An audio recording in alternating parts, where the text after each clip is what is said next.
ঘাটালের বলরামপুরে নদীর বাঁধে বেআইনিভাবে গাছ কাটার অভিযোগ কাঠগড়ায় পঞ্চায়েত সদস্য। এবার বেআইনিভাবে গাছ কাটার অভিযোগ উঠল পশ্চিম মেদিনীপুর জেলার ঘাটাল ব্লকের বলরামপুর এলাকায়। স্থানীয় সূত্রের খবর, মনসুকা 1 নম্বর গ্রাম পঞ্চায়েত এলাকার ঝুমি নদীর বাঁধে থাকা বেশ কয়েকটি গাছ সম্প্রতি কেটে ফেলা হয়েছে। এই ঘটনা এলাকায় ব্যাপক চাঞ্চল্য ছড়িয়েছে এবং পরিবেশের ক্ষতি নিয়ে সরব হয়েছেন স্থানীয় বাসিন্দারা।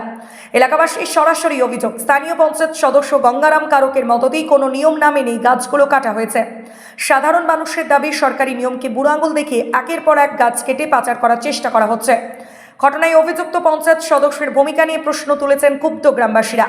অন্যদিকে মনসুকা 1 নম্বর গ্রাম পঞ্চায়েত প্রধান মিলন পাত্র জানিয়েছেন যে পঞ্চায়েতে যথাযথ রেজলিউশন করেই 5 থেকে 6টি গাছ কাটার অনুমতি দেওয়া হয়েছিল।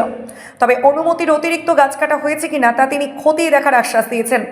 পুরো বিষয়টি নিয়ে বর্তমানে এলাকায় চাপানুতর চলছে। আপনারা দেখছেন ঘাটাল লাইভ টিভি। দৈনন্দিন খবর পেতে আমাদের ফেসবুক পেজ ও ইউটিউবটা ফলো করুন। হ্যাঁ, লাইক, শেয়ার, কমেন্ট করতে ভুলবেন না।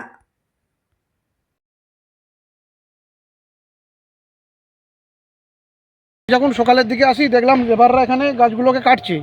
আমি তার দিকে জিজ্ঞাসা করতে লেবাররা বললো যে এরকম গাছগুলো পঞ্চায়েতের যে আমাদের মেম্বার আছে তার কোথাও অনুমতেই এই গাছগুলো কাটা হচ্ছে। এখানে প্রায় শতাধিক গাছ মাঝের ধারে কেটেছে। এখানে পঞ্চায়েত মেম্বারের নাম কি? পঞ্চায়েত মেম্বার গঙ্গারাম কারক।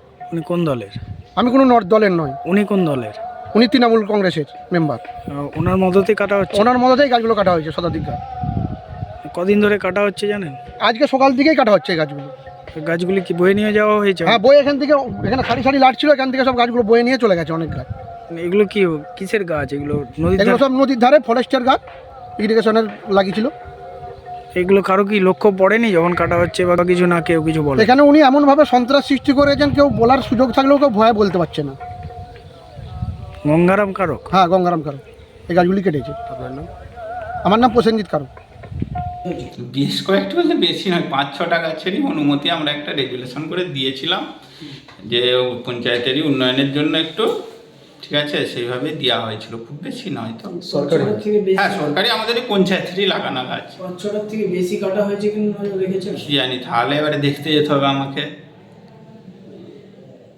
বলরামপুরে দেওয়া হয়েছিল। কতদিন ধরে কাটার অনুমতি দেওয়া হয়েছে ও কটি গাছ কাটা হবে? কতদিন ধরে বলতে কতদিন ধরে, যে 5-6টা গাছ কাটতে কদিন লাগবে, একদিনে কাটা হয়ে যাবে এরকম ব্যাপার আবার কি? 7 দিন ধরে কাটা হচ্ছে এরকম? না, 7 দিন ধরে কাটা হচ্ছে নি তো। এবারে আমাকে তাহলে আপনারাও দেখে আসুন, দরকার হলে আমিও যাবো, আবার কি আছে আমরা দেখে এসেছি বেশ কয়েকটি গাছ কাটা হয়েছে এবং আজ পর্যন্ত কাটা হয়েছে দেখা গেছে। ঠিক আছে, তাহলে আমিও যাবো, দেখতে হবে। ওই রকমই তো দেওয়া ছিল একে, আমাদের ওই অশোক পাত্র যে আছে, অশোক পাত্র, তাকেই দেওয়া ছিল। এবারে দেখা হয়নি। এবারে এখন এই ঝামেলার জন্য তো বেরাতেও পারা যায় না। আমিও কালকেও থাকিনি সারাদিন, দেখতে যেতে হবে। তাহলে আপনারা কি গিয়েছিলেন নাকি? ঠিক আছে, আমি দেখছি, বিকালের দিকে যাবো, দেখবো। প্রথম কথা, তৃণমূল মানে চোর। আমরা বারে বারে বলেছি, এখনো বলছি, চুরি করা এদের ধর্ম, চুরি করা এদের লক্ষ্য। সেই জন্য বাংলার মানুষ এদের কাছ থেকে মুখ ফিরিয়ে নিয়েছে। বারে বারে আমরা দেখছি একাধিক জায়গায় গাছ অবৈধভাবে কাটছে। কেউ বা কারা তৃণমূল বড় বড় নেতারা মদত দিচ্ছে, আর বিজেপির কোকে বদনাম করার জন্য সমস্ত পুলিশ প্রশাসনকে পিছনে লাগিয়ে দিয়েছে। তো সেই জায়গায় আজকের দিনে আমরা বলবো যে প্রশাসন যে রয়েছে তারা চুপচাপ কেন রয়েছে? কেন তৃণমূলের চোরদের নেতাদের বিরুদ্ধে অ্যাকশন নেয়নি? কারণ এটা পরিকল্পিত। পুলিশ আর তৃণমূল এক হয়ে এই চুরি ডাকাতির সঙ্গে যুক্ত থাকে। সেই জন্য আজকে এই পরিস্থিতি। অন্য কোনো রাজনৈতিক দলে হলে এতক্ষণ কেস হয়ে যেত, এখন এতক্ষণ থানায় তুলে নিয়ে এসে বসিয়ে রাখতো।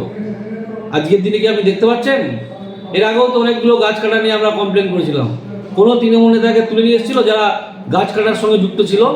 করেনি। তো সেই জায়গায় আমরা বলছি, ওই বলরামপুর মনসুকা 1 3 নম্বর অঞ্চলের সমস্ত মানুষ যোগ্য উত্তর দেবে সামনে নির্বাচনে। একই সাথে গোটা পশ্চিম বাংলা জুড়ে তৃণমূল উন্নয়নকে ফাঁকা করে দিয়েছে, চুরি ডাকাতি করে, লুটপাট করে, পকেট মানি করে সব শেষ করে দিয়েছে। তো বাংলার মানুষ যোগ্য উত্তর দেবে। 26-এ নির্বাচন, তৃণমূলের বিসর্জন। তো সেই জন্য বলবো যে শুধু সময়ের অপেক্ষা, চোরেদেরকে জনগণ শাস্তি দেবে। এমনভাবে ছুঁড়ে ফেলে দেবে মাটিতে, যেমন সিপিএমকে 34 বছর থাকার পর খুঁজে পাওয়া যায় না, এদেরকেও খুঁজে